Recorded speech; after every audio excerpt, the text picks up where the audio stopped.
The kingdom of Judah in the late 8th century before Christ was a nation holding its breath, caught between the hammer of foreign invasion and the anvil of its own spiritual collapse.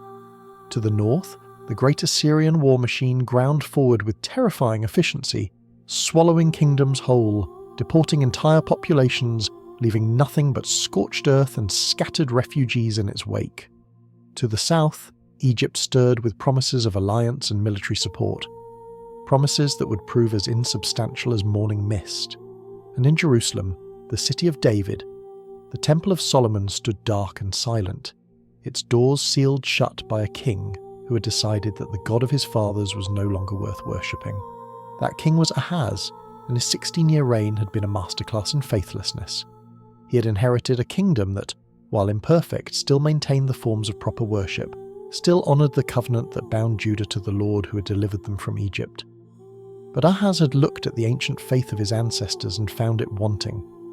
He had gazed upon the religious practices of the surrounding nations, the Syrians, the Philistines, the Assyrians themselves, and decided that their gods must be more powerful, more worthy of devotion, more capable of delivering victory in a world where military might was the only currency that mattered. The descent had been swift and terrible. Ahaz had erected altars to foreign deities on every high hill and under every spreading tree throughout Judah. He had commissioned a replica of a pagan altar he'd seen in Damascus and installed it in the temple courts, pushing aside the bronze altar of the Lord as if it were an outdated relic. He had stripped the temple of its treasures to pay tribute to Assyria, dismantling the sacred furnishings, melting down the gold and silver that generations of faithful kings had dedicated to the worship of the Almighty. And in the darkest act of his reign, an act that would have made his ancestor David weep with horror, Ahaz had offered his own sons as burnt offerings to Moloch, the detestable god of the Ammonites, passing them through fire in the valley of Hinnom just outside Jerusalem's walls. By the time Ahaz finally closed the temple doors, the gesture was almost redundant. The heart of Judah's worship had already been gutted. The Levites had been scattered, the priests demoralized, the daily sacrifices abandoned.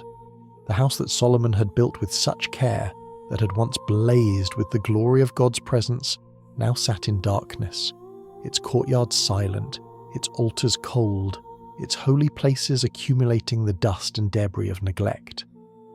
The God of Abraham, Isaac and Jacob had not abandoned his people, but his people had done everything possible to abandon him. It was into this kingdom, this wounded, fearful, spiritually devastated nation, that a young prince named Hezekiah came of age. His name meant "the Lord strengthens," a bitter irony, in a court where the Lord was openly mocked and systematically ignored. We know little of his childhood, but we can imagine the shape of it. Growing up in the shadow of a father whose policies brought disaster after disaster, watching as the kingdom his ancestors had built crumbled under the weight of misguided alliances and spiritual corruption. The boy would have witnessed the temple's decline, would have seen the foreign altars rising on the hills around Jerusalem, would have heard the screams from the valley of Hinnom where children were sacrificed to gods of bronze and fire. And yet something in Hezekiah refused to follow his father's path. Perhaps there was a faithful priest who whispered to him of the old ways, of the covenant God who had parted the Red Sea and spoken from Sinai. Perhaps his mother, Abijah, whose name meant "my father is the Lord," had maintained a quiet faith in the midst of apostasy and passed it on to her son. Perhaps the young prince had access to the sacred scrolls, the ancient texts that recorded the promises made to David, and found in those words a vision of what kingship could be when aligned with heaven's purposes. Whatever the source, Hezekiah grew into a young man who looked at his father's legacy and determined to reverse it entirely. The opportunity came in approximately 715 BC, when Ahaz died, and Hezekiah ascended to the throne at the age of 25. The weight of the crown must have been staggering. Assyria had just completed its conquest of the northern kingdom of Israel, destroying Samaria and deporting tens of thousands of his fellow Hebrews to distant provinces of the empire. Refugees were streaming south into Judah, bringing with them tales of Assyrian brutality, the impaled bodies, the flayed skins, the systematic erasure of national identity that was Assyria's signature method of conquest. The armies that had devoured Israel were now camped on Judah's northern border, and there was no reason to believe they would stop there. Any pragmatic assessment of the situation would have counselled caution. Maintain the tribute payments to Assyria, keep the foreign alliances intact, focus on military preparedness and political manoeuvring. Above all, do nothing to provoke the greatest military power the ancient Near East had ever seen. This was the wisdom of the world, the counsel that any advisor schooled in realpolitik would have offered to a young king inheriting a vulnerable throne. But Hezekiah's first act as king was not political or military. It was spiritual. In the first month of the first year of his reign, before addressing the Assyrian threat, before rebuilding the army, before any of the urgent practical matters that demanded attention, Hezekiah ordered the temple doors opened. The great bronze doors that his father had sealed, that had remained closed through years of national apostasy, now swung wide to admit light into the darkness. It was a statement of intent so bold it bordered on reckless. Whatever else this king might do, he would begin by returning to the God his father had forsaken. The temple that greeted the returning priests was a scene of desolation. 16 years of neglect had taken their toll. The sacred vessels were scattered and defiled. The courtyards were littered with debris. The altars were cold, the lampstands dark, the bread of the presence long since removed from the holy place. Birds had nested in the rafters. Vermin had made their homes in corners where priests once walked in reverent silence. The house of God had become a house of abandonment, a physical testimony to the spiritual condition of the nation that had forsaken its Lord. Hezekiah gathered the priests and Levites in the eastern square, and his words to them revealed the theology that would guide his reign. "Our fathers have been unfaithful," he declared, "and have done what was evil in the sight of the Lord our God. They have forsaken him and have turned away their faces from the habitation of the Lord and turned their backs." The diagnosis was clear-eyed, unflinching in its honesty. Judah's problems were not primarily political or military, they were spiritual. The nation had turned its back on God, and the consequences, the military defeats, the political humiliations, the pervasive fear, were the natural result of that apostasy. But Hezekiah did not stop with diagnosis. He offered a prescription. "Now it is in my heart to make a covenant with the Lord, the God of Israel, that his fierce anger may turn away from us." The king was proposing nothing less than a national renewal of the covenant that had bound Israel to God since Sinai. He was calling his people back from the brink, inviting them to return to the Lord who had never stopped loving them despite their rebellion. The response of the priests and Levites was immediate and wholehearted. They gathered their brothers, consecrated themselves according to the ancient rituals, and began the laborious work of cleansing the temple.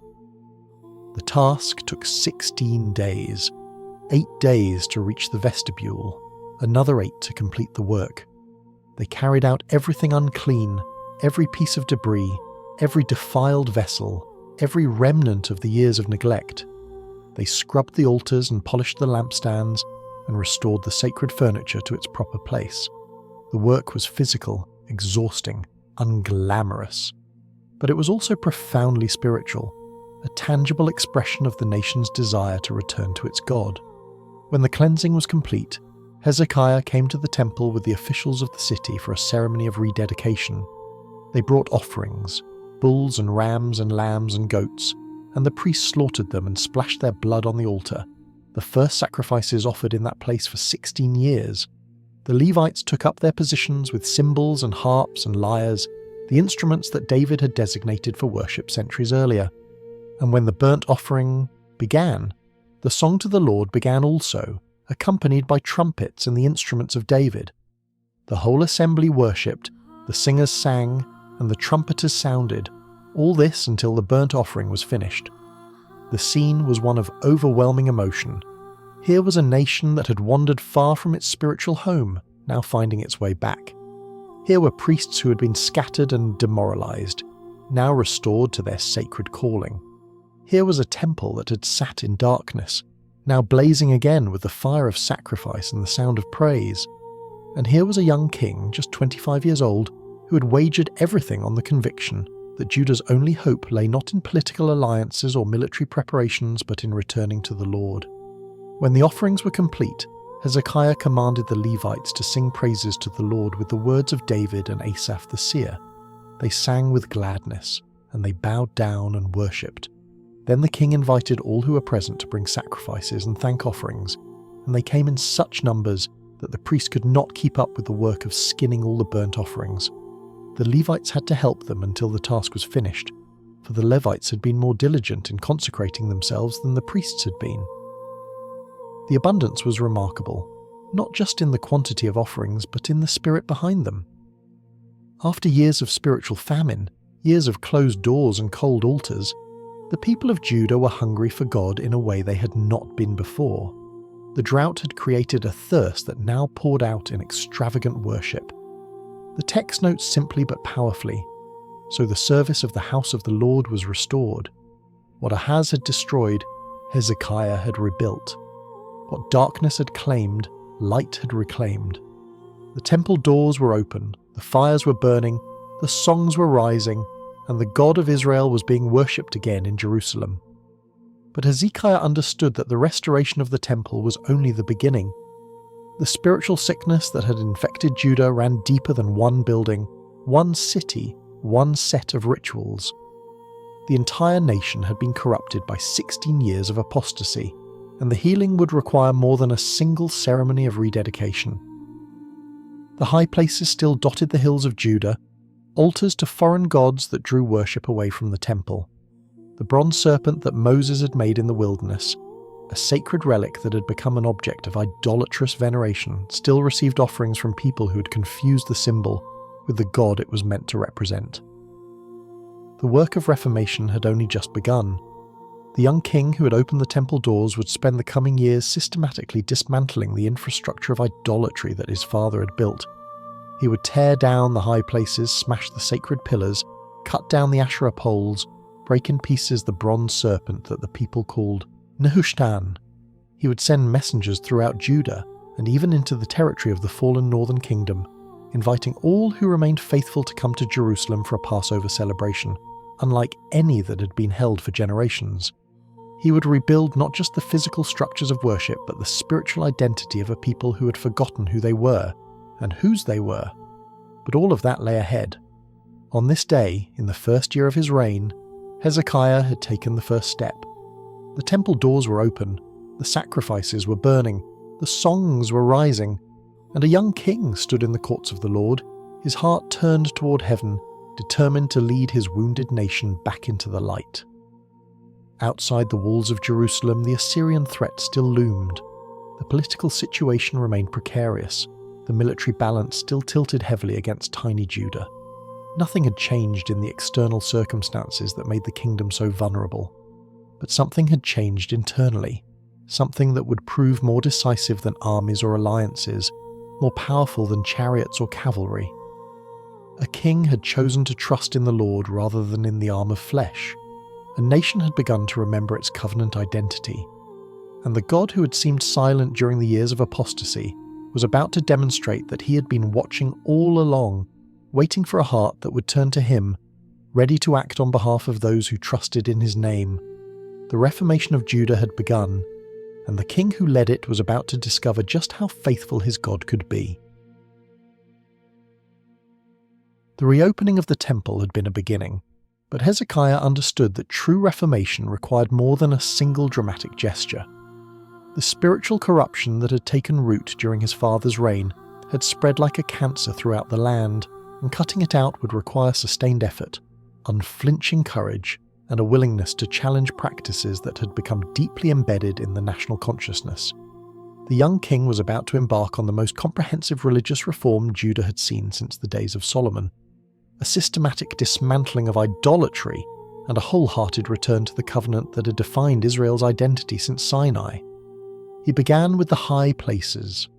For generations, these elevated shrines had dotted the hills of Judah, some dedicated to foreign gods, others nominally devoted to the Lord but operating outside the centralized worship that the law commanded.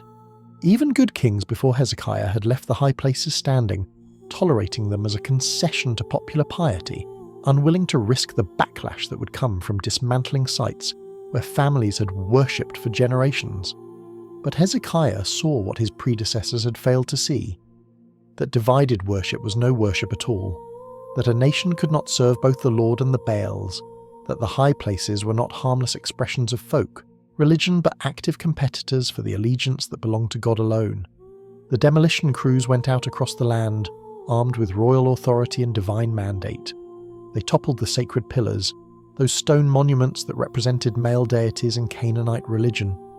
They cut down the Asherah poles, the wooden symbols of the goddess who was supposedly the Lord's consort, a blasphemous pairing that had seduced so many Israelites into syncretistic worship. They smashed the altars where incense had been burned to gods whose names should never have been spoken in the land of promise. Village by village, hill by hill, the infrastructure of idolatry came crashing down.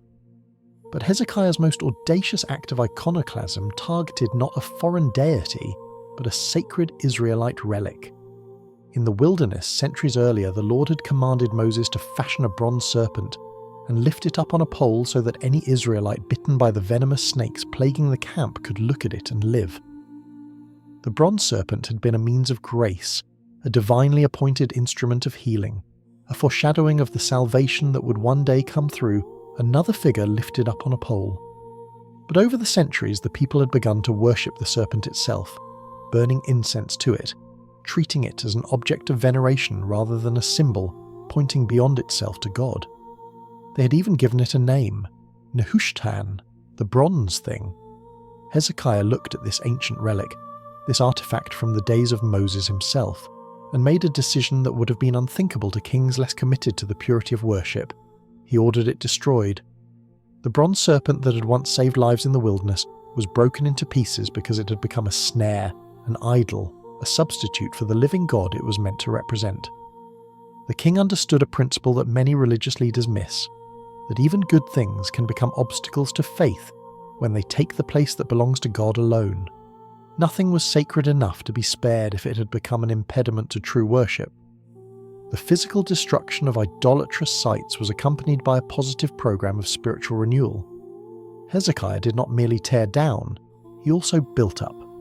He reorganized the priests and Levites into their proper divisions, assigning them duties according to the ancient patterns established by David and Solomon. He restored the system of tithes and offerings that supported the temple personnel, ensuring that those who served at the altar could devote themselves fully to their sacred work without worrying about their material needs. He appointed officials to oversee the distribution of contributions, the management of storehouses, the fair allocation of resources among the priestly families. The administrative details might seem mundane, but they were essential to the sustainability of the Reformation. Hezekiah was not content with a flash of religious enthusiasm that would fade when the initial excitement wore off. He was building structures that would endure. And then came the Passover. The feast had been neglected for years. Some scholars suggest it had not been properly observed on a national scale since the days of Solomon, nearly 3 centuries earlier. The annual commemoration of Israel's deliverance from Egypt, the foundational event of their identity as a people, had faded into a vague memory. Observed sporadically, if at all, its meaning obscured by generations of spiritual decline. Hezekiah determined to change that. He would summon all Israel, not just Judah, but the remnant of the northern tribes as well, to Jerusalem for a Passover celebration that would mark the rebirth of the nation's covenant relationship with God. The timing was unusual. Ordinarily, Passover was celebrated in the first month of the year, but the cleansing of the temple had not been completed in time, and there were not enough consecrated priests to handle the expected crowds. The law made provision for such circumstances, allowing for a second Passover in the second month for those who had been unable to observe the feast at its appointed time. Hezekiah seized this provision and applied it to the entire nation. The Passover would be held in the second month, giving time for proper preparation and allowing the invitation to reach even the distant tribes of the north. The couriers went out carrying the king's proclamation, travelling roads that had once connected a united kingdom, passing through territories now under Assyrian control, or populated by the mixed peoples the Assyrians had settled in place of the deported Israelites. The message was remarkable in its tone, not a royal command but an invitation, not a demand but a plea. O people of Israel, return to the Lord, the God of Abraham, Isaac, and Israel, that he may turn again to the remnant of you who have escaped from the hand of the kings of Assyria. Do not be stiff-necked as your fathers were. but yield yourselves to the Lord and come to his sanctuary, which he has consecrated forever, and serve the Lord your God, that his fierce anger may turn away from you." The response was mixed. In some towns, the couriers were mocked and ridiculed. The northerners, who had grown comfortable in their syncretism, who had made their peace with Assyrian domination, who saw no reason to journey to Jerusalem for the worship of a god they had long since abandoned. The laughter of the scoffers echoed in village squares throughout Ephraim and Manasseh and Zebulun. But not everyone laughed. Some humbled themselves and came. From Asher and Manasseh and Zebulun, faithful remnants made the journey south, joining their brothers in Judah for a celebration that would mark a turning point in the nation's history. The crowd that gathered in Jerusalem for that Passover was enormous. The text speaks of a very great assembly that filled the city beyond its normal capacity. They came from everywhere. The tribes of Judah and Benjamin, faithful since the kingdom's division. The remnants of the northern tribes who had refused to abandon the Lord despite the apostasy of their kings. Refugees who had fled south when Assyria destroyed Samaria. Pilgrims who had heard the king's invitation and felt something stir within them that they had thought long dead. They came carrying lambs for the sacrifice, carrying hopes for renewal, carrying wounds from years of spiritual wandering that they desperately wanted healed. The celebration was not without its complications. Many of the pilgrims from the north had not properly consecrated themselves according to the ritual requirements of the law. They had been living in idolatrous environments for so long that they had forgotten, or never learned, the proper procedures for purification. Technically, they were unclean, and technically, they should not have been permitted to eat the Passover. The Levites, trying to maintain proper order, slaughtered the lambs on behalf of those who were not ritually prepared to do it themselves. But even this accommodation left some participants in violation of the written requirements. Hezekiah's response to this situation revealed the heart of a true spiritual leader. He did not demand rigid adherence to the letter of the law at the expense of those whose hearts were genuinely seeking God. Instead, he prayed, "May the good Lord pardon everyone who sets his heart to seek God, the Lord, the God of his fathers, even though not according to the sanctuary's rules of cleanness." It was a prayer of remarkable theological insight, an acknowledgement that God looks at the heart, that sincere seeking matters more than ritual perfection, that the Lord who had instituted the Passover understood the difference between deliberate defiance and honest limitation. And the Lord heard Hezekiah and healed the people. The celebration lasted 7 days, as prescribed by the law, but when the 7th day arrived, something unexpected happened. The joy was so great, the sense of renewed connection with God so powerful, the experience of national unity so precious that no one wanted to go home. The assembly made a collective decision to continue for another 7 days, extending the feast to a full 2 weeks of worship, sacrifice, singing and celebration. The priests and Levites blessed the people daily, their voices rising to heaven along with the smoke of the offerings. The text records that there was great joy in Jerusalem, for since the time of Solomon, the son of David, king of Israel, there had been nothing like this in Jerusalem, since Solomon. The comparison was deliberate and significant, not since the glory days of the United Kingdom, not since the temple had first been dedicated in splendour and the glory of the Lord had filled the house, had Jerusalem seen anything like this. The reign of Hezekiah was reaching back across centuries of decline to recover something that had been lost, to restore a connection that had been severed, to rebuild a relationship that had been abandoned. The young king who had inherited a broken kingdom was witnessing the impossible. A nation coming back to life, a people remembering who they were, a covenant being renewed with all the passion of a first love. The emotional impact on the participants was profound. These were people who had lived through the darkness of Ahaz's reign, who had watched the temple doors close, who had seen their neighbours sacrifice children to Moloch, who had felt the shame of belonging to a nation that had forsaken its God. Many of them had probably given up hope that things could ever change, that the glory could ever return, that the Lord would ever again dwell among his people as he had in the days of their ancestors. And now, here they were, standing in the temple courts, singing the ancient songs, offering the prescribed sacrifices, weeping with a strange mixture of grief and joy as the reality of restoration washed over them. The tears that flowed during that Passover were not tears of sorrow alone.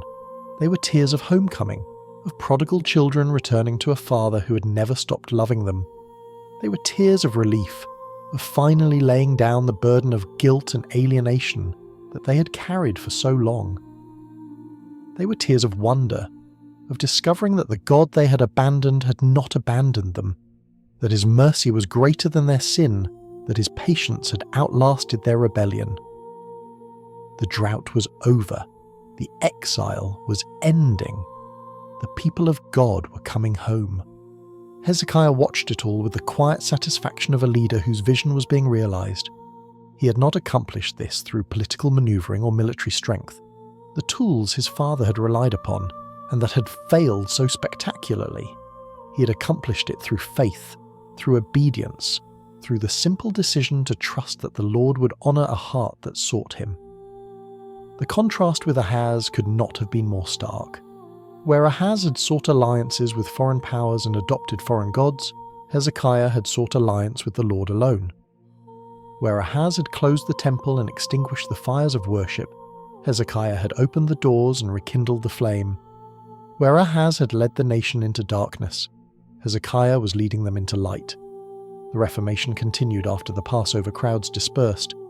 Those who had come from the north went home with renewed zeal, and as they travelled through Judah and into the territories of Ephraim and Manasseh, they destroyed the high places and altars that remained, completing the work of purification that Hezekiah had begun. The momentum of revival carried forward, sweeping away the remnants of idolatry, establishing the worship of the Lord as the defining characteristic of the nation's life. And through it all, the shadow of Assyria still loomed on the horizon. The great empire had not forgotten about Judah. The tribute payments that Ahaz had promised were still expected. The military machine that had crushed Samaria was still intact, still hungry, still looking for new conquests. Hezekiah's reformation was taking place not in a vacuum of peace, but under the constant threat of annihilation. Every altar he destroyed, every high place he dismantled, every act of defiance against the syncretism that Assyria encouraged among its vassals, all of it was a provocation, a declaration of independence, a statement that Judah's ultimate allegiance belonged not to Nineveh, but to the Lord. The crisis was coming. The confrontation between the God of Israel and the gods of Assyria was approaching with the inexorability of a gathering storm. But when that crisis came, Hezekiah would face it not as his father had faced crises, with fear and compromise and desperate grasping at human solutions, but with a nation that had been spiritually renewed, a people whose hearts had been turned back to their God, a kingdom that had remembered its covenant identity. The revival had prepared them for the war that was coming. They did not know it yet, but they would need every ounce of faith they had recovered when the armies of Sennacherib finally marched against Jerusalem. To understand the terror that gripped the ancient Near East in the late 8th century before Christ, one must understand what Assyria had become. This was not merely a powerful nation among other powerful nations, not simply a regional hegemon exercising influence over its neighbours. Assyria had evolved into something unprecedented in human history, a military machine of breathtaking efficiency and calculated brutality, an empire that had perfected the art of conquest and elevated terror to a tool of statecraft. The armies that marched under the banner of Ashur, the Assyrian national god, did not simply defeat their enemies. They annihilated them, erased them, scattered their populations across the vast reaches of the empire so thoroughly that entire peoples ceased to exist as distinct entities. The Assyrian military innovations were generations ahead of their time. Their army was the first true standing professional force in history, trained year-round, equipped with iron weapons when their enemies still relied largely on bronze. Their siege warfare was devastatingly effective. Massive battering rams, siege towers, sophisticated sapping techniques that could undermine the strongest walls. Their cavalry and chariotry operated with a coordination that overwhelmed opponents accustomed to more chaotic styles of combat. But it was not their military technology alone that made them fearsome. It was their policy of deliberate theatrical cruelty. The Assyrian kings recorded their atrocities with pride, inscribing them on palace walls for posterity to admire. They impaled captives on stakes outside conquered cities, leaving forests of writhing bodies as warnings to any who might contemplate resistance. They flayed rebel leaders alive and displayed their skins on city walls. They blinded prisoners, cut off hands and feet, piled severed heads into pyramids at city gates. They deported entire populations, not as slaves in the traditional sense, but as displaced peoples resettled in distant provinces where they would lose their language, their customs, their identity, their capacity to ever rebel again.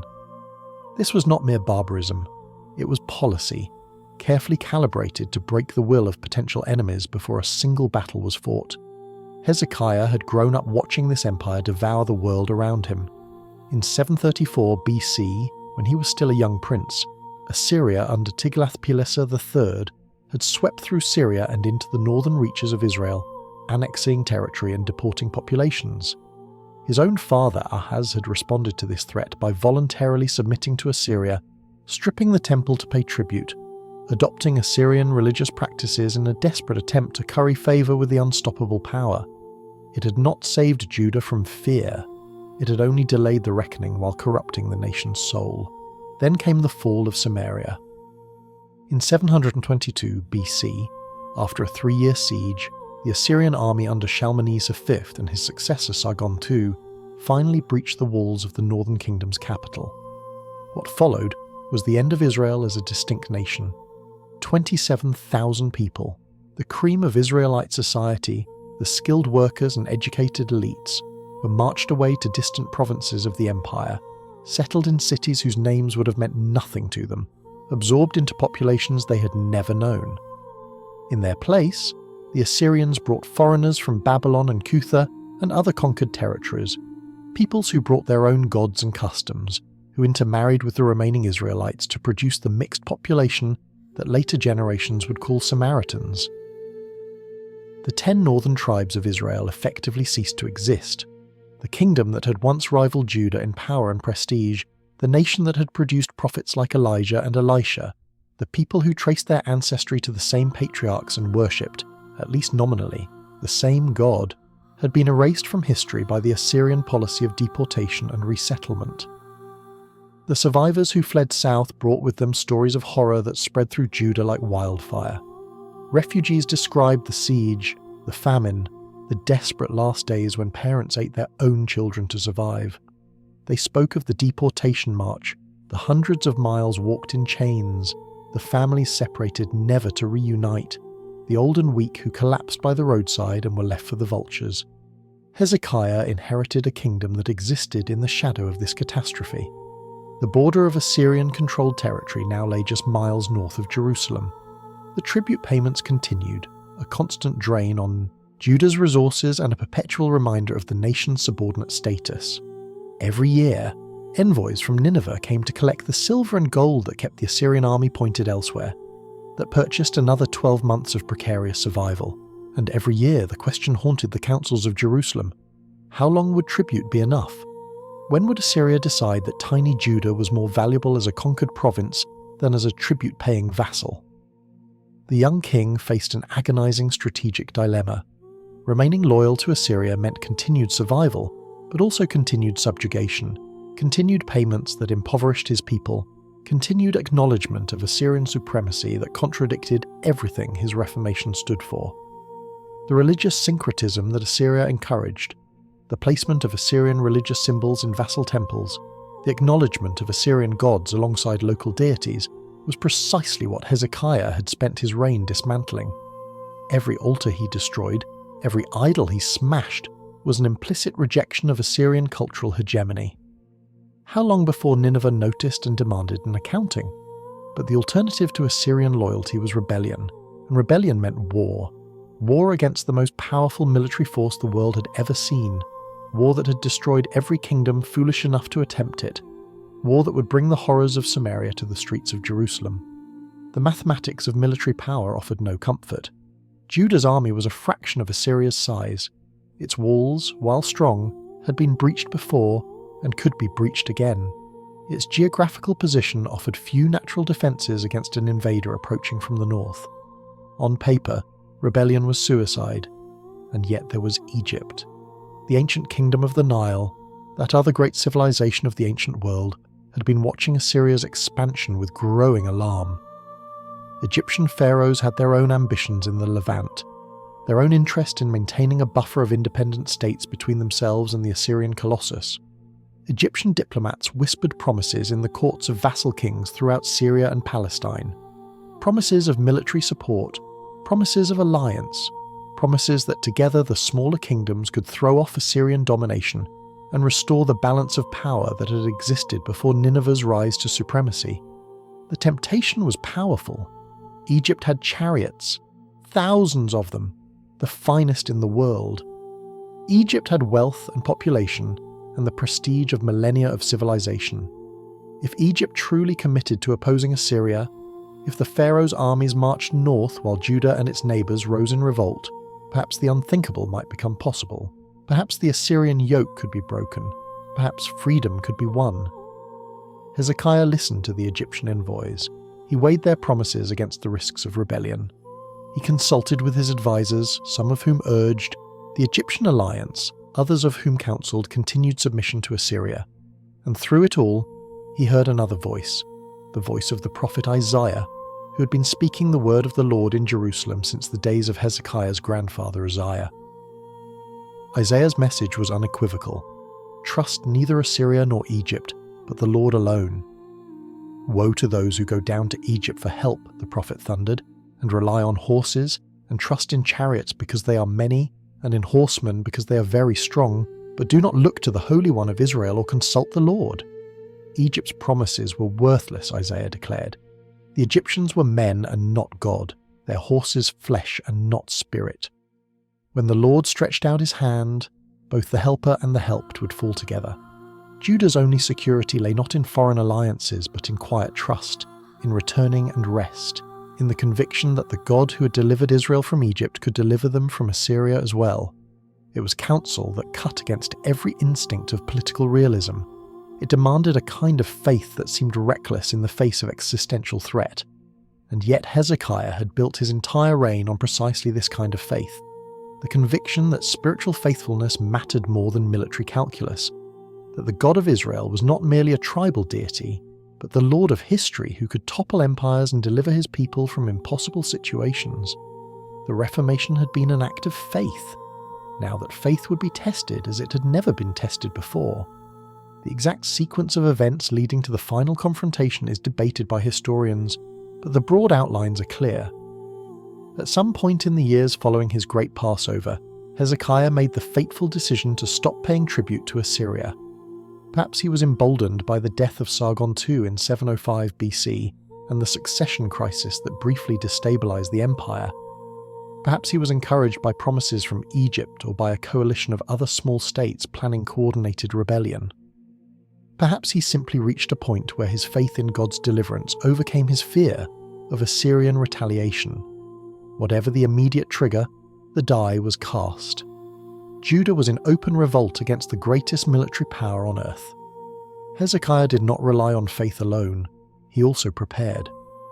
The king who trusted in God also understood that faith and prudence were not mutually exclusive.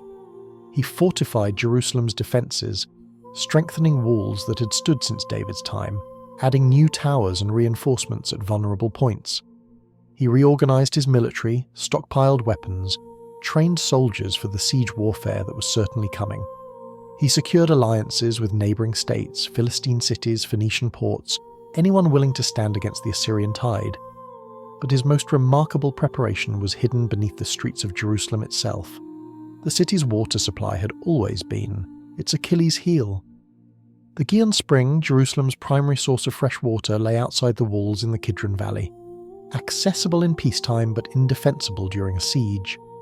Previous generations had built various channels and pools to bring the water inside, but none were fully secure against a determined enemy who could cut off or poison the external supply.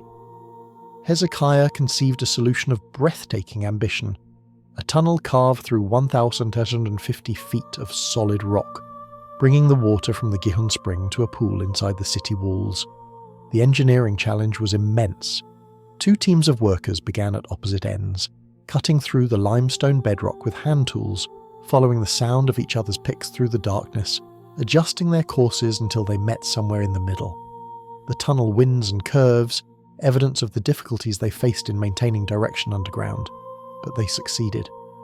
Water flowed through the channel into what became known as the Pool of Siloam, safely within the city's defences.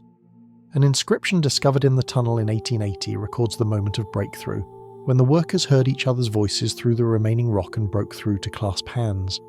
It remains one of the most remarkable engineering achievements of the ancient world, and it was built not for glory but for survival. The tunnel was finished, the walls were fortified, the soldiers were trained, the prayers had been offered, and then, in 701 BC, the news came that everyone had been dreading. Sennacherib, king of Assyria, was marching south with his army. The empire had dealt with other rebellions and was now turning its attention to the troublesome kingdom of Judah. The most powerful military force in the world was coming, and nothing would stop it until it reached the walls of Jerusalem. Sennacherib's campaign was methodical and devastating. He moved down the coastal plain first, reducing the Philistine cities that had joined Hezekiah's coalition, demonstrating to any wavering allies what awaited those who defied Assyrian power. Then he turned inland, into the heartland of Judah itself.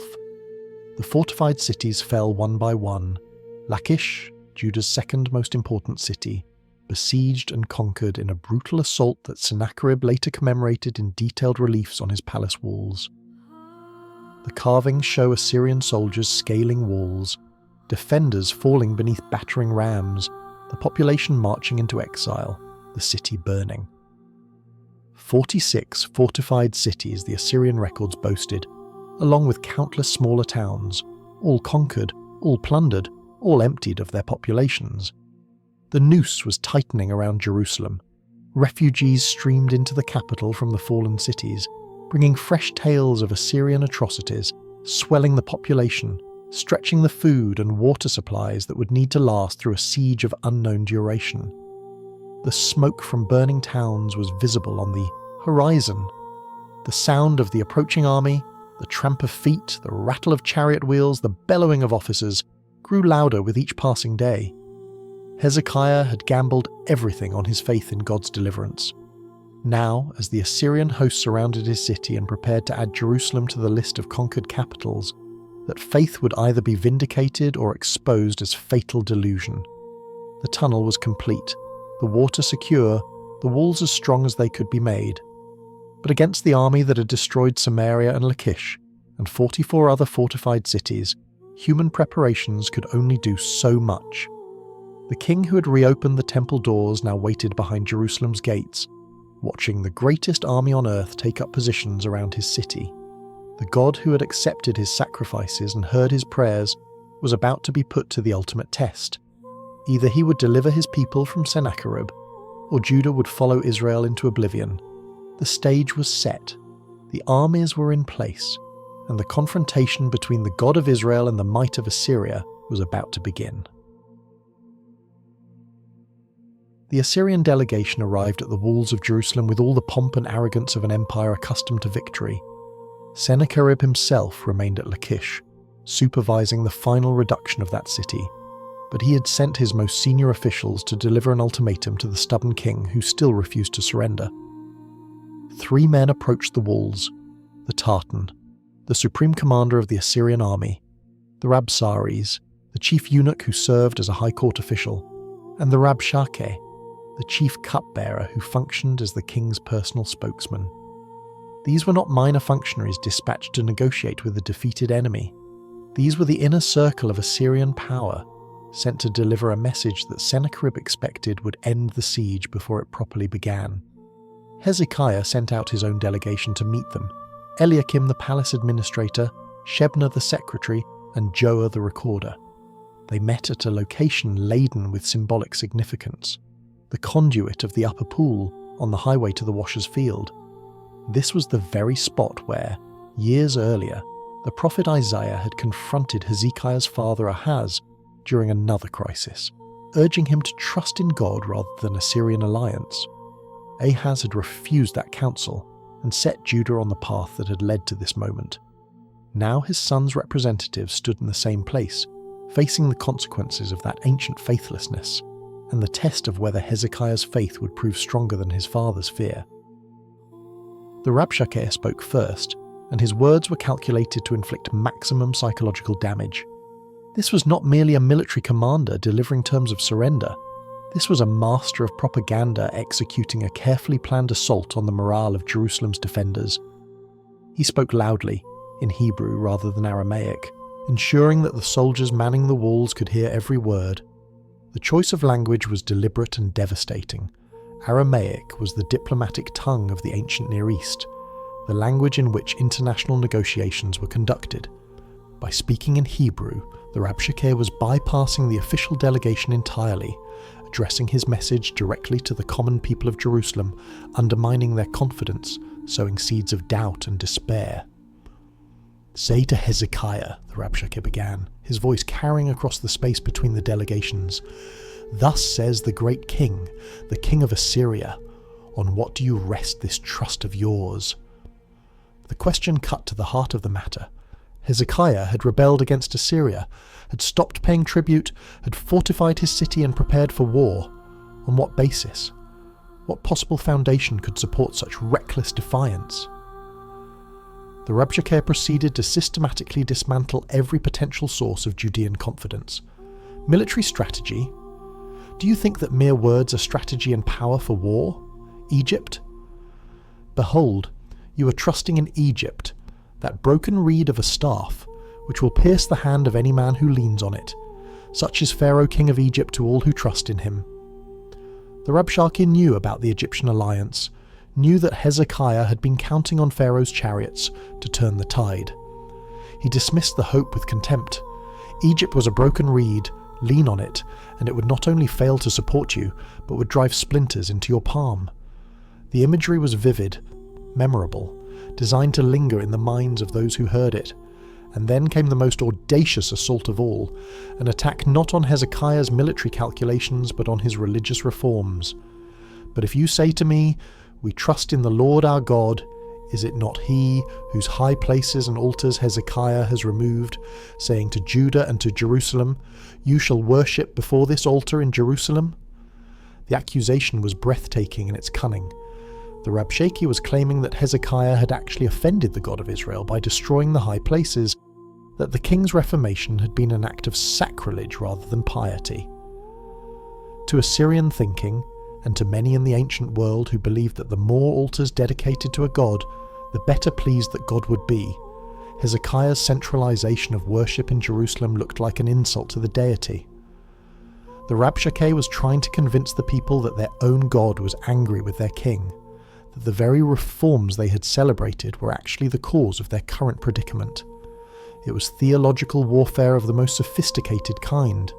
The Assyrians understood that Judah's resistance was rooted in religious conviction, in the belief that the God of Israel could protect his people against any enemy. If that belief could be undermined, if the people could be convinced that their God had abandoned them, or worse, that their king had driven him away through misguided reforms, then the walls of Jerusalem would fall without a single battering ram being deployed. The Rabshakeh pressed his advantage, offering terms that sounded almost generous. "Come out and surrender," he proposed, and each person would be allowed to eat from their own vine and fig tree, to drink from their own cistern, until the Assyrians relocated them to another land, a land of grain and wine, of bread and vineyards, a land where they could live rather than die. The alternative was starvation, a siege that would reduce them to eating their own waste and drinking their own urine. The choice was stark: surrender and live, or resist and die. The Judean delegation begged him to speak in Aramaic, to conduct the negotiation in the proper diplomatic language that the common soldiers on the walls would not understand, but the Rabshakeh refused, raising his voice even louder, directing his words explicitly to the men on the wall. "Has my master sent me to speak these words to your master and to you, and not to the men sitting on the wall, who are doomed with you to eat their own dung and to drink their own urine?" The psychological assault reached its climax as the Rabshakeh delivered his most devastating argument. "Do not let Hezekiah deceive you," he shouted, "for he will not be able to deliver you out of my hand. Do not let Hezekiah make you trust in the Lord by saying, 'The Lord will surely deliver us, and this city will not be given into the hand of the king of Assyria.'" And then came the words that transformed a political ultimatum into a theological challenge. "Beware lest Hezekiah mislead you by saying, "The Lord will deliver us." Has any of the gods of the nations ever delivered his land out of the hand of the king of Assyria? Where are the gods of Hamath and Arpad? Where are the gods of Sepharvaim, Hena and Ivah? Have they delivered Samaria out of my hand? Who among all the gods of the lands have delivered their lands out of my hand, that the Lord should deliver Jerusalem out of my hand? The logic was simple, brutal, and, from a purely historical perspective, seemingly irrefutable. The gods of every nation Assyria had conquered had failed to protect their worshippers. The Rabshakeh rattled off the names like a trophy list: Hamath, Arpad, Sepharvaim, Hena, Ivah. These were not minor villages but significant cities whose patron deities had proven powerless against Assyrian might. And Samaria, the name would have landed like a blow on the people of Jerusalem. Samaria, capital of their northern brothers, protected by the same God they worshipped. Where was the Lord when Samaria fell? Where was he when the northern tribes were marched into exile? Why should Jerusalem expect any different fate? The Rabshakeh was placing the God of Israel in the same category as the gods of the nations, tribal deities whose power was limited to their own territories, who could be defeated when a stronger army came along, who were, ultimately, nothing more than projections of human hope onto an indifferent universe. If those gods had failed, why should this one succeed? The Assyrian Empire had become a graveyard of gods, and the Lord of Israel was about to join the collection. The soldiers on the wall said nothing. Hezekiah had given them strict instructions. Do not answer him. The silence was not a sign of acceptance, but of discipline, a refusal to engage with propaganda on its own terms. But the silence must have been difficult to maintain. Every man on that wall knew the Rabshakeh's words were being heard by their families in the city below. Every man knew the fear that was spreading through Jerusalem like a contagion. Every man wondered in some private corner of his heart whether the Assyrian was right, whether the God they trusted had abandoned them, whether resistance was futile, whether they were all going to die. The delegation returned to Hezekiah with their clothes torn, the traditional sign of grief and distress. They reported every word the Rabshakeh had spoken, every taunt, every challenge, every blasphemy against the God of Israel. The king listened in silence, and when they finished, he did not call a council of war. He did not summon his generals to discuss strategy. He did not send messengers to Egypt begging for immediate military intervention. Instead, Hezekiah tore his own clothes, covered himself with sackcloth, the rough garment of mourning and penitence, and went into the house of the Lord. It was the response of a man who understood where his true strength lay.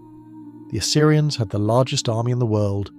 They had iron weapons and siege engines and a record of conquest that stretched across the entire Near East. They had logic and history and probability on their side, but Hezekiah had the temple, the altar, the presence of the God who had delivered Israel from Egypt and sustained them through centuries of wandering and warfare. If there was any hope for Jerusalem, it would be found not in the council chamber, but in the sanctuary. He sent messengers to Isaiah the prophet with a desperate request. This day is a day of distress, of rebuke, and of disgrace. It may be that the Lord your God heard all the words of the Rabshakeh, whom his master the king of Assyria has sent to mock the living God, and will rebuke the words that the Lord your God has heard. Therefore, lift up your prayer for the remnant that is left. The phrase, the living God, was the key to everything. The Rabshakeh had lumped the Lord together with the gods of the nations, treating them all as equivalent and equally powerless. But Hezekiah knew the difference. The gods of Hamath and Arpad were idols, creations of human hands, projections of human imagination.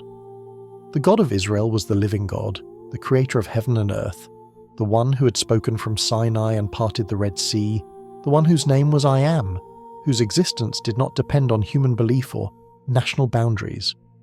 The Rabshakeh had not merely delivered a political ultimatum, he had mocked the living God, and the living God had heard. Isaiah's response came quickly, carried by messengers from the prophet's house to the king in the temple. Thus says the Lord, do not be afraid because of the words that you have heard, with which the servants of the king of Assyria have reviled me. Behold, I will put a spirit in him, so that he shall hear a rumour and return to his own land, and I will make him fall by the sword in his own land. The prophecy was specific and stunning. Sennacherib would not take Jerusalem. He would hear a rumour, some news that would pull him away from the siege, he would return to Assyria, and there in his own land he would die by the sword. The greatest military commander of the age, the king who had conquered more territory than any of his predecessors, would be defeated not by an opposing army but by the word of the Lord delivered through his prophet. But the crisis was not yet over. The Rabshakeh returned to Sennacherib, who had by now moved from Lachish to Libnah, and the Assyrian king sent another message to Hezekiah, this time in writing. The letter repeated the same arguments, the same taunts, the same challenge to the God of Israel. Do not let your God in whom you trust deceive you by promising that Jerusalem will not be given into the hand of the king of Assyria. Behold, you have heard what the kings of Assyria have done to all lands, devoting them to destruction. And shall you be delivered? Hezekiah received the letter from the messengers, read it, and went up to the house of the Lord. And there, in the temple his father had closed and he had reopened, the king did something remarkable. He spread the letter out before the Lord, physically laid it before the altar, as if presenting evidence in a court case, as if inviting God to read for himself the blasphemies that had been written against his name. And then Hezekiah prayed, O Lord, the God of Israel, enthroned above the cherubim, you are the God, you alone, of all the kingdoms of the earth. You have made heaven and earth. The prayer began with theology, not with the crisis, but with the character of God. Before Hezekiah asked for anything, he declared who God was, the only true God, sovereign over all kingdoms, creator of all that exists. This was the answer to the Rabshakeh's blasphemy. The gods of the nations were not comparable to the Lord, because they were not gods at all. They were wood and stone, works of human hands. The Lord alone was God. Incline your ear, O Lord, and hear. Open your eyes, O Lord, and see, and hear the words of Sennacherib, which he has sent to mock the living God. Again, the key phrase, the living God. Hezekiah was inviting the Lord to hear for himself what had been said, to take personal offence at the blasphemy, to act not just for Jerusalem's sake, but for his own name's sake. The king acknowledged the truth of Assyria's conquests. Truly, O Lord, the kings of Assyria have laid waste the nations and their lands, and have cast their gods into the fire. For they were not gods, but the work of men's hands, wood and stone. Therefore they were destroyed. The other gods had failed because they were not real. Their failure proved nothing about the Lord, who existed in a different category entirely, not as a tribal deity whose power depended on human devotion, but as the creator whose existence was the ground of all other existence. And then the petition, So now, O Lord our God, save us, please, from his hand, that all the kingdoms of the earth may know that you, O Lord, are God alone. The request was not merely for survival, it was for vindication, for a demonstration before all the watching nations that the God of Israel was different from the gods of the nations, that he could do what they could not, that he was the only true God. Hezekiah was asking for deliverance, yes, but more than that, he was asking for a revelation of divine power that would echo through history, that would testify to every kingdom on earth that the Lord alone was God. The letter lay spread before the altar. The king knelt in sackcloth. The city waited in fear. And somewhere in the courts of heaven, the living God was preparing his response. The word of the Lord came to Isaiah with a message for the king, a message unlike any that had been delivered to a ruler of Judah before. It began not with comfort for Hezekiah, but with a direct address to Sennacherib, as if God were responding personally to the taunts that had been hurled against him. The prophet spoke in the voice of the Almighty, and his words crackled with divine indignation. She despises you, she scorns you, the virgin daughter of Zion. She wags her head behind you, the daughter of Jerusalem. The imagery was stunning. The great king of Assyria, terror of the nations, conqueror of kingdoms, was being mocked by a young woman, Jerusalem personified as a maiden who looked at this fearsome warrior and laughed. All Sennacherib's threats, all his armies, all his siege engines and battering rams, to the daughter of Zion they were objects of scorn, not sources of fear. The power dynamic that seemed so overwhelming from an earthly perspective was reversed completely when viewed from heaven's vantage point. Whom have you mocked and reviled? The Lord demanded through his prophet. Against whom have you raised your voice and lifted your eyes to the heights? Against the Holy One of Israel. This was the crux of the matter. Sennacherib had thought he was dealing with just another national deity, one more tribal god to add to his collection of conquered pantheons, but he had mocked the Holy One of Israel, the creator of the universe, the Lord of hosts, the one before whom seraphim covered their faces and cried, "Holy, holy, holy!" The Assyrian king had lifted his voice against a god infinitely greater than his arrogant imagination could conceive, and now that God was lifting his voice in return. The oracle continued, laying bare the pride that had driven Assyria's conquests. "By your servants you have mocked the Lord, and you have said, 'With my many chariots I have gone up the heights of the mountains to the far recesses of Lebanon. I felled its tallest cedars, its choicest cypresses. I entered its farthest lodging place, its most fruitful forest.'" Sennacherib had boasted of his achievements, claiming credit for the military victories that had built his empire. He had surveyed his conquests and concluded that his own strength, his own wisdom, his own strategic genius had accomplished these things. But the Lord had a different perspective on Assyrian history. "Have you not heard that I determined it long ago? I planned from days of old what now I bring to pass, that you should turn fortified cities into heaps of ruins." The truth was devastating to Assyrian pride. Every conquest, every victory, every kingdom that had fallen before Assyrian arms, all of it had happened because God had ordained it. Assyria was not an independent actor on the world stage. It was an instrument in the hand of the Almighty, a tool used to accomplish divine purposes. The axe does not boast against the one who hews with it. The sword does not vaunt itself against the one who wields it. And Sennacherib was nothing more than an axe, a saw, a rod in the hand of the living God. The oracle reached its climax with a promise of judgment. "Because you have raged against me and your complacency has come into my ears, I will put my hook in your nose and my bit in your mouth, and I will turn you back on the way by which you came." The imagery was drawn from the Assyrians' own brutal practices. They were known for leading conquered kings by hooks through their noses or lips, parading them in humiliation before the watching empire. Now the Lord was promising to treat Sennacherib the same way, to lead him like a captured animal back to his own land, humiliated and defeated. The hunter was about to become the prey. Isaiah's message also included a sign for Hezekiah, a promise of restoration for the land that had been devastated by the Assyrian invasion. "This year you shall eat what grows of itself, and in the second year what springs of the same. Then in the third year sow and reap, and plant vineyards and eat their fruit." The agricultural imagery spoke of recovery, of normal life resuming, of a future beyond the crisis.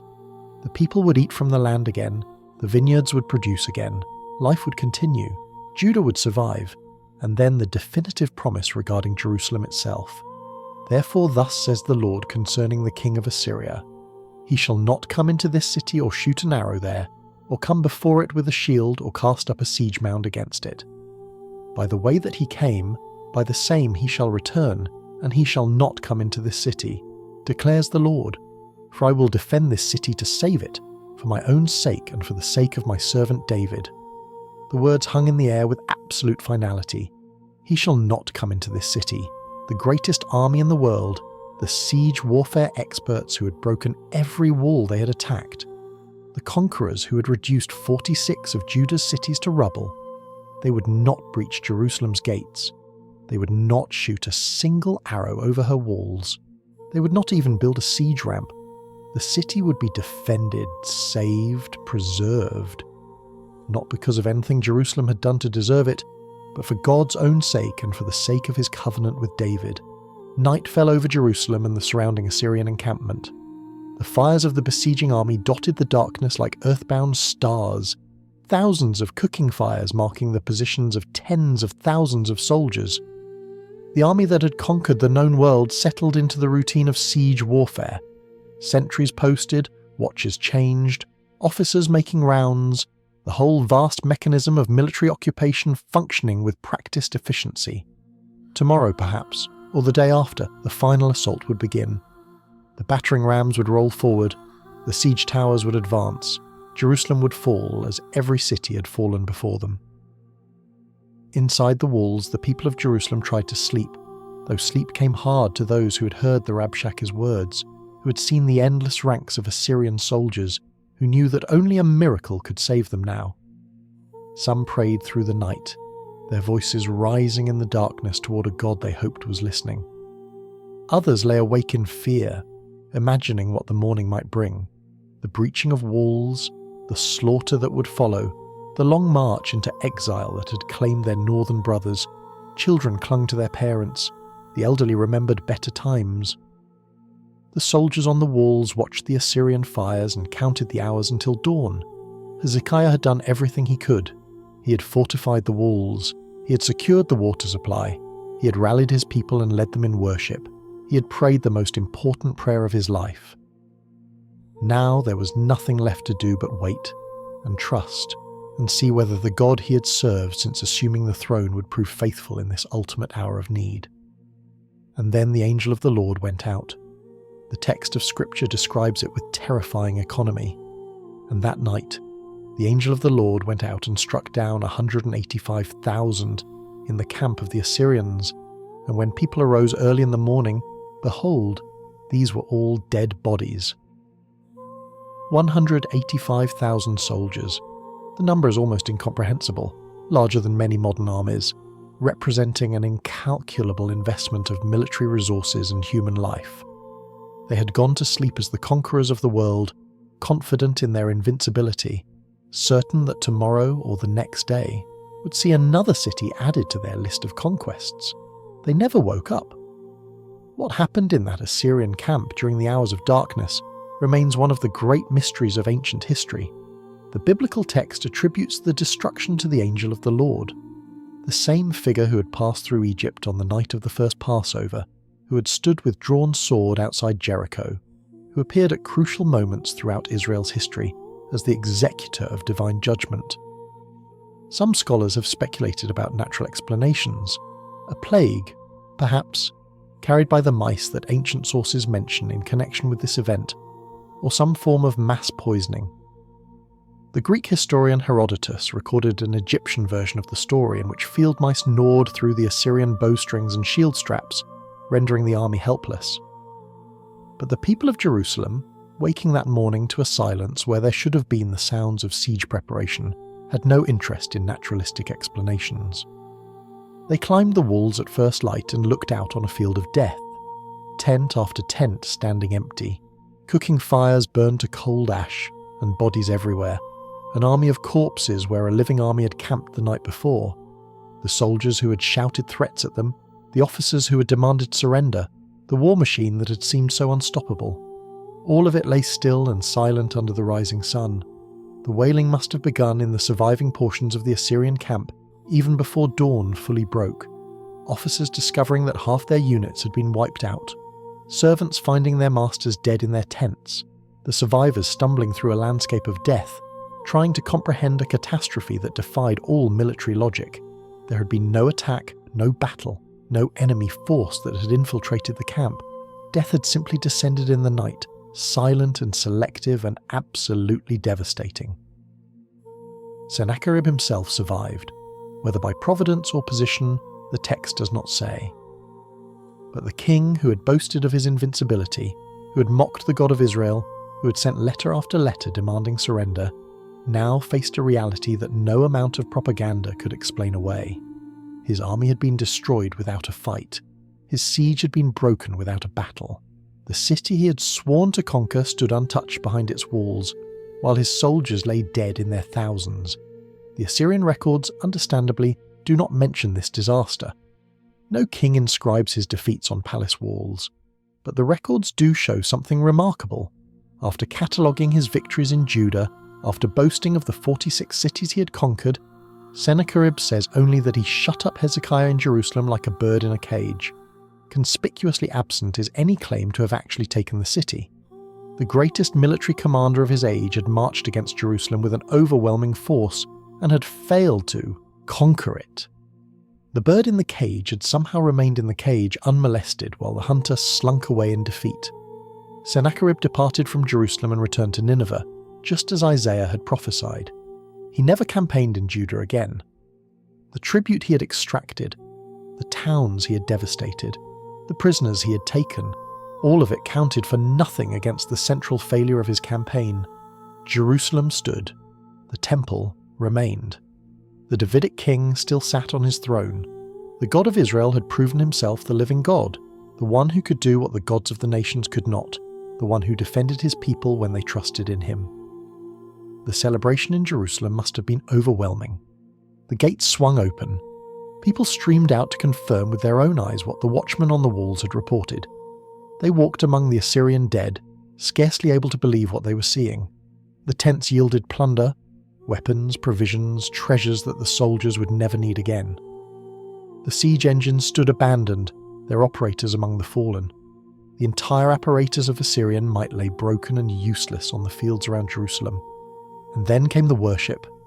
The people who had gathered for Hezekiah's great Passover, who had wept as the temple doors reopened, who had felt the stirring of revival and renewal, now they had something greater to celebrate than memories of ancient deliverance. They had witnessed a new deliverance, a present tense miracle, a demonstration of divine power that matched anything in the stories of their ancestors.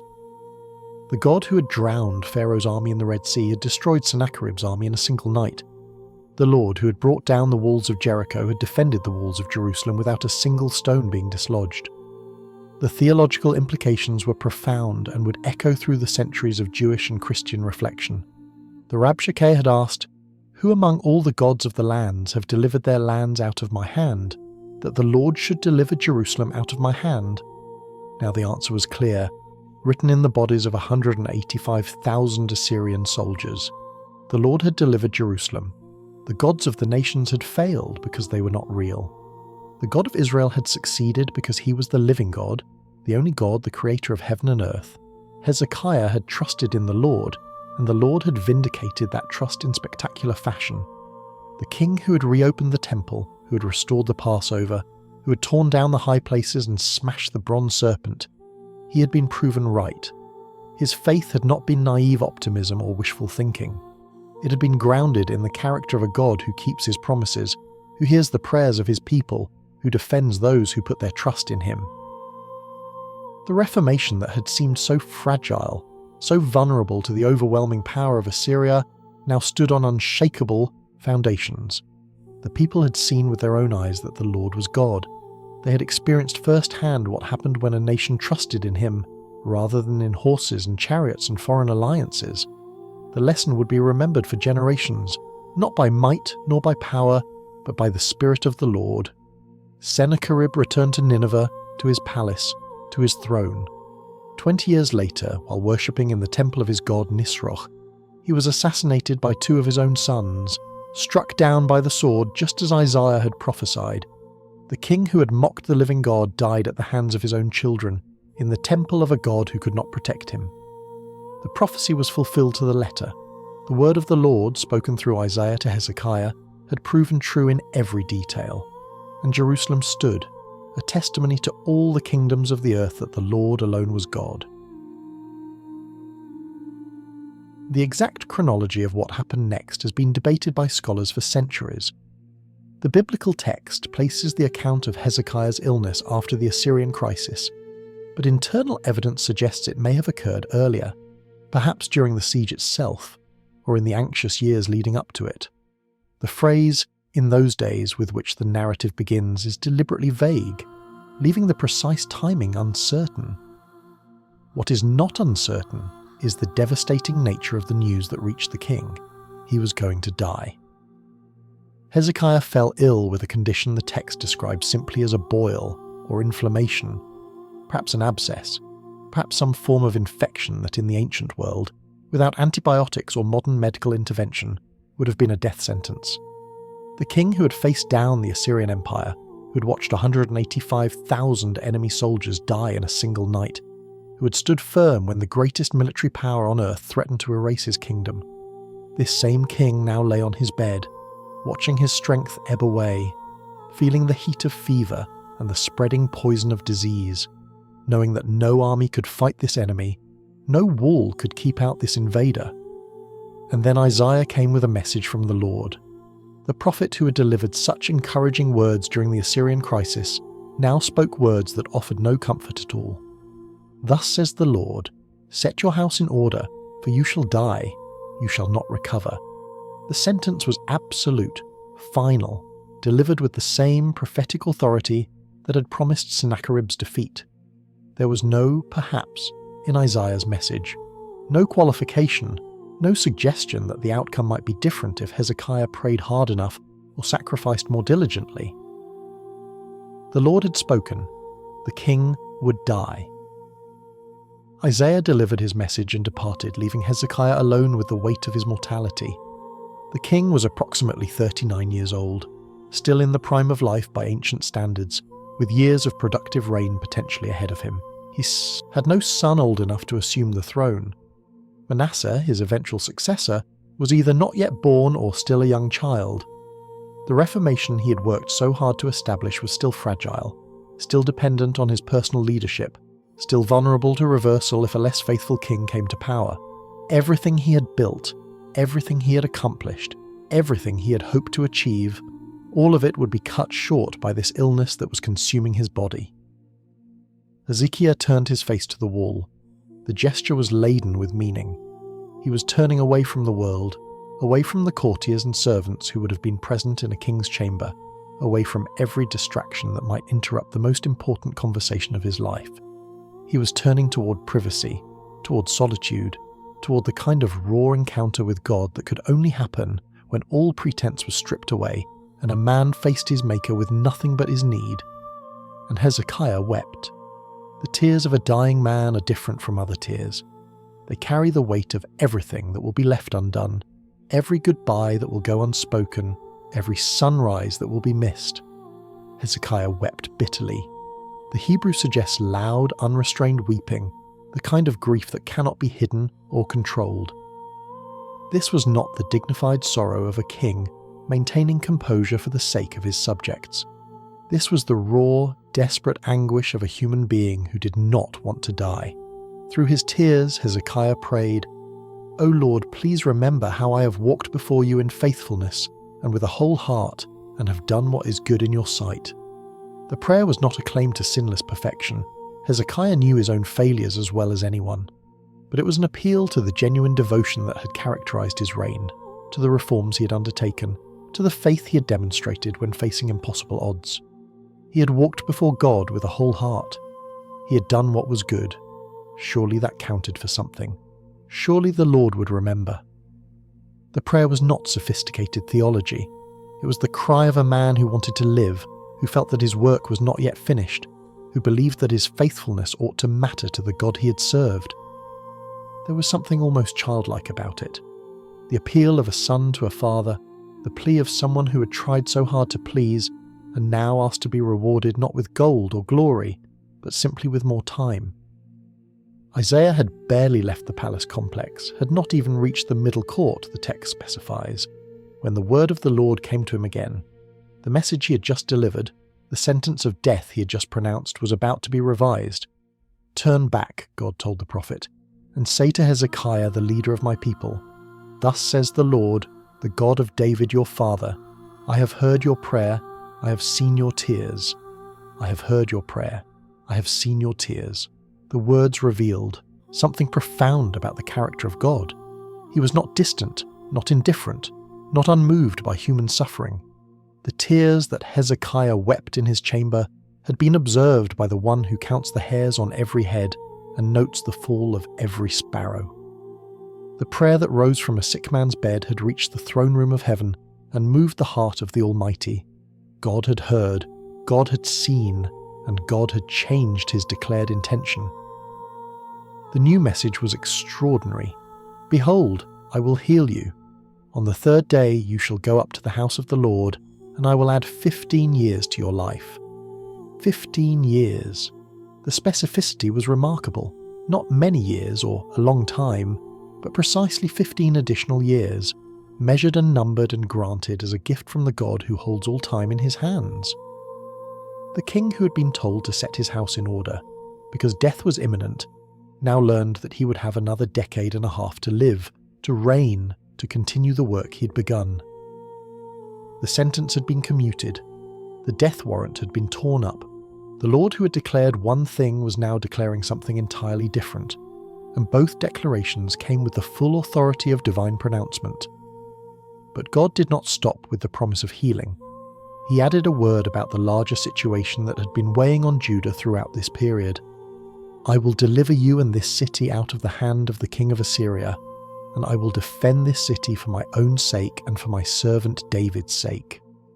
Whether this referred to a past deliverance or a future one, the assurance was clear. Jerusalem would be protected, the Assyrian threat would not triumph, the city of David would endure. Isaiah instructed that a lump of figs be applied to the boil, a medicinal treatment that was understood in the ancient world to have healing properties for certain types of infections.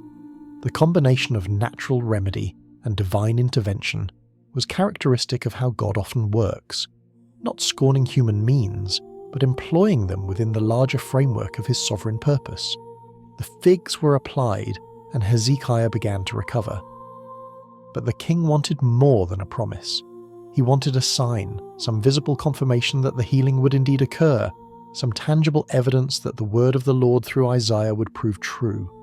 "What shall be the sign that the Lord will heal me?" he asked, "and that I shall go up to the house of the Lord on the third day?" Isaiah's response presented Hezekiah with a choice. "This shall be the sign to you from the Lord, that the Lord will do the thing that he has promised. Shall the shadow go forward 10 steps, or go back 10 steps?" The sign would involve the shadow on the steps of Ahaz, apparently some kind of stairway or stepped structure that functioned as a sundial, measuring time by the movement of shadows as the sun crossed the sky. The shadow could move either direction. The choice was Hezekiah's. The king's response revealed a mind still sharp despite his illness. "It is an easy thing for the shadow to lengthen 10 steps, he reasoned. The shadow naturally moved in one direction as the day progressed. Accelerating that movement, while miraculous, would at least follow the normal pattern of solar motion. Rather, let the shadow go back 10 steps. This would be unmistakably supernatural, a reversal of the natural order, time itself flowing backward, the sun retracing its path across the sky. If God could do that, Hezekiah could trust him for anything. Isaiah cried out to the Lord, and the Lord answered with a sign that has puzzled and amazed readers for nearly 3 millennia. The shadow that had been advancing down the steps of Ahaz reversed its course and climbed back up, 10 steps, 10 intervals, 10 degrees of movement in the wrong direction. The sun did not set that day at its appointed time.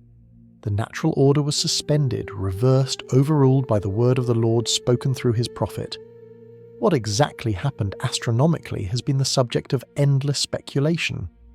Some have proposed an actual reversal of the Earth's rotation, with catastrophic implications for the planet's physics that would have been felt worldwide. Others have suggested a localized miracle, a bending of light, a supernatural manipulation of the shadow itself without any cosmic disruption.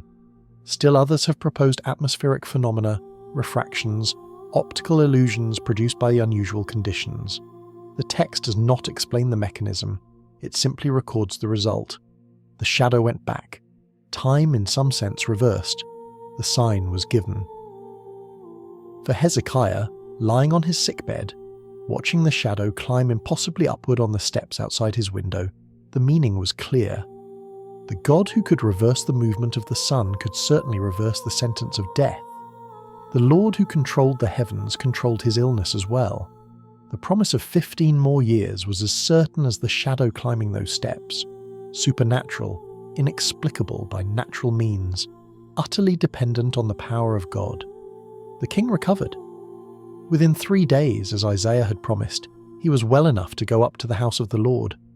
The temple he had reopened, the altar he had restored, the worship he had renewed, he would see them again. The reforms he had begun would continue. The nation he had led back to God would have his leadership for 15 more years. In the aftermath of his recovery, Hezekiah composed a psalm, a written record of his experience that would be preserved in the book of Isaiah for all future generations to read. The psalm captures the anguish of his illness and the joy of his deliverance with raw emotional power. I said, "In the middle of my days I must depart. I am consigned to the gates of Sheol for the rest of my years." He had faced death and felt its cold breath on his face. I said, "I shall not see the Lord, in the land of the living. I shall look on man no more among the inhabitants of the world." The psalm continued with vivid description of his suffering. My dwelling is plucked up and removed from me like a shepherd's tent. Like a weaver I have rolled up my life. He cuts me off from the loom." The images were drawn from everyday life in ancient Judah. The nomad's tent that could be struck and moved in a matter of hours, the weaver's work that could be cut from the loom before completion. Hezekiah had felt his life being cut short, his days being rolled up and put away before their proper end. But the psalm did not end in lament. It soared into thanksgiving. "Behold, it was for my welfare that I had great bitterness, but in love you have delivered my life from the pit of destruction, for you have cast all my sins behind your back." The suffering had served a purpose. The bitterness had produced blessing, and in the end, God's love had proven stronger than death itself. The living, he thanks you, as I do this day," Hezekiah wrote. The emphasis on the living was deliberate, repeated for effect. The dead cannot praise God. The grave offers no opportunities for worship. But the living, those who have been snatched from death's grasp, those who have been given time they did not expect, they can lift their voices in thanksgiving. They can tell their children what God has done. They can add their testimony to the great chorus of the redeemed. The shadow had moved backward. Time had been reversed. 15 years had been added to a life that was supposed to end.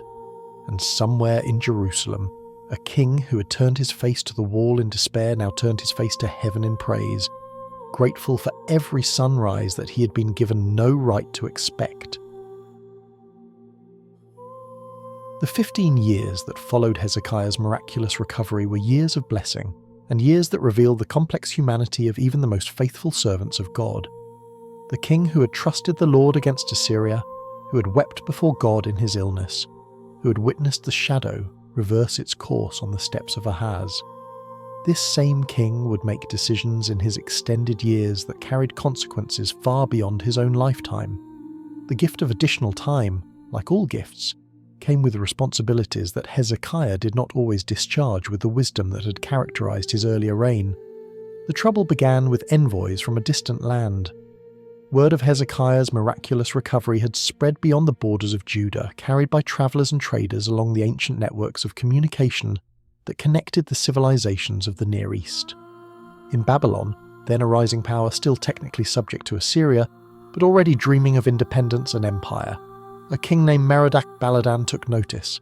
Here was a ruler who had defied Assyria and survived. Here was a king whose God had performed wonders on his behalf. Here, perhaps, was a potential ally in the great struggle against Assyrian domination that Babylon was quietly preparing. The Babylonian envoys arrived in Jerusalem bearing letters and gifts, ostensibly to congratulate Hezekiah on his recovery from illness.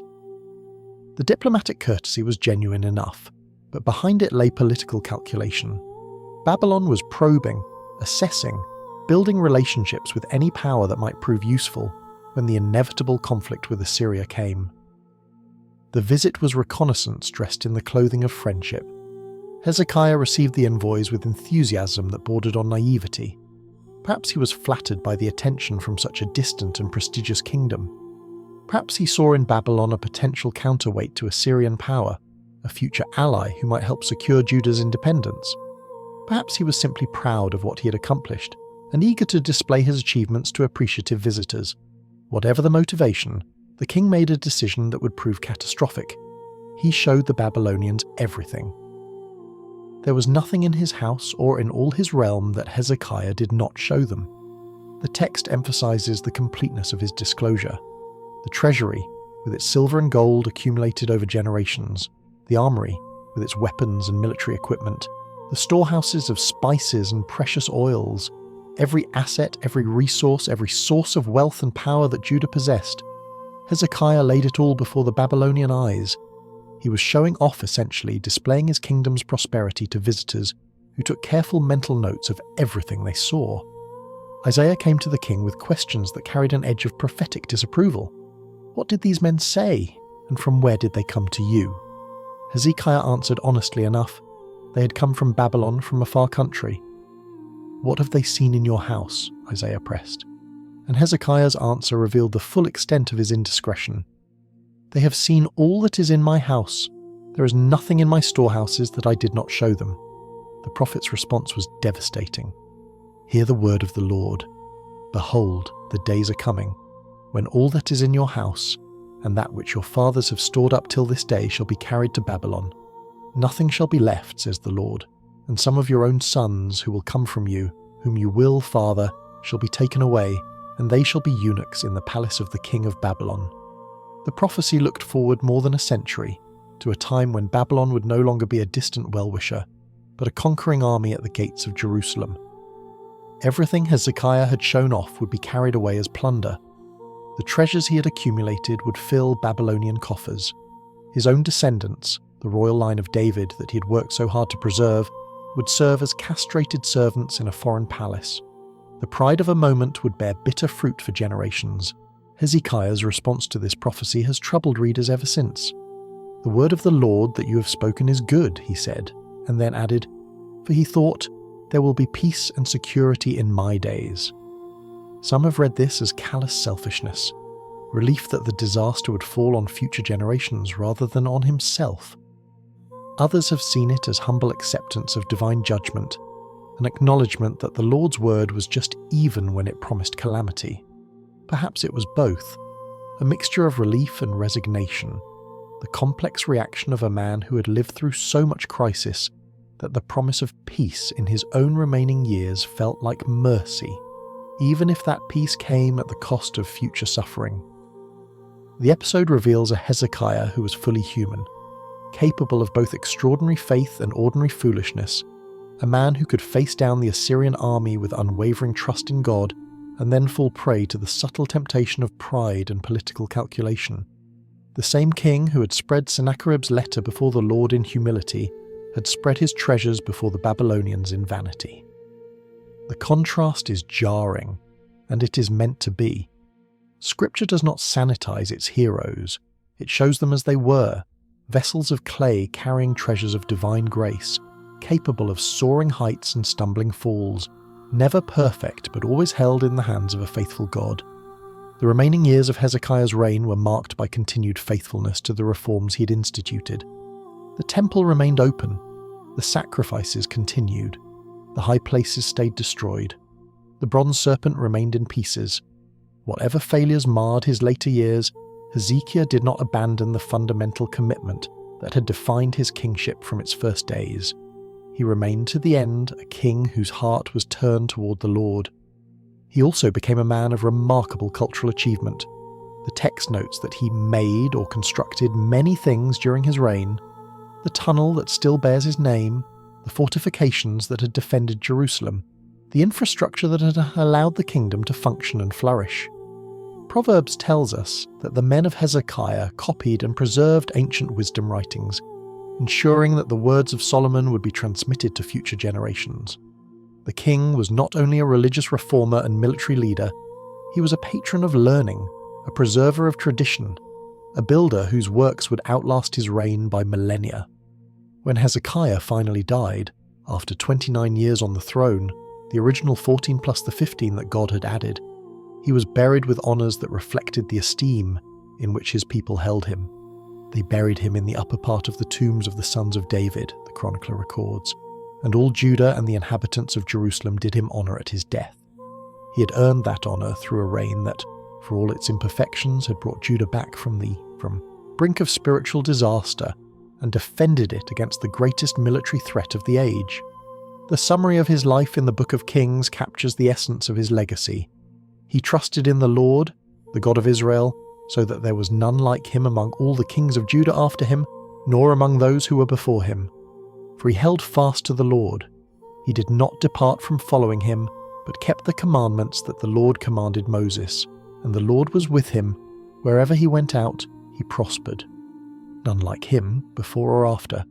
The evaluation is extraordinary, setting Hezekiah apart from even David himself in the specific quality of trust. Not that David was less faithful in some ultimate sense, but that Hezekiah's trust had been tested in ways that David's had not, refined in fires that David had not faced. The Assyrian crisis, the terminal illness, the desperate prayers, the miraculous deliverances, all of it had produced a faith that shone with particular brilliance against the darkness of his times. But what does this ancient king mean for those who hear his story today, separated from his world by nearly 3 millennia of history? What word does the tale of Hezekiah speak to those who will never face Assyrian armies or watch shadows reverse on ancient steps?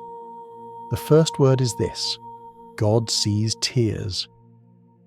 When Hezekiah turned his face to the wall and wept, when his prayers rose from a place of desperation rather than composure, when his grief was raw and unguarded and utterly human, God saw.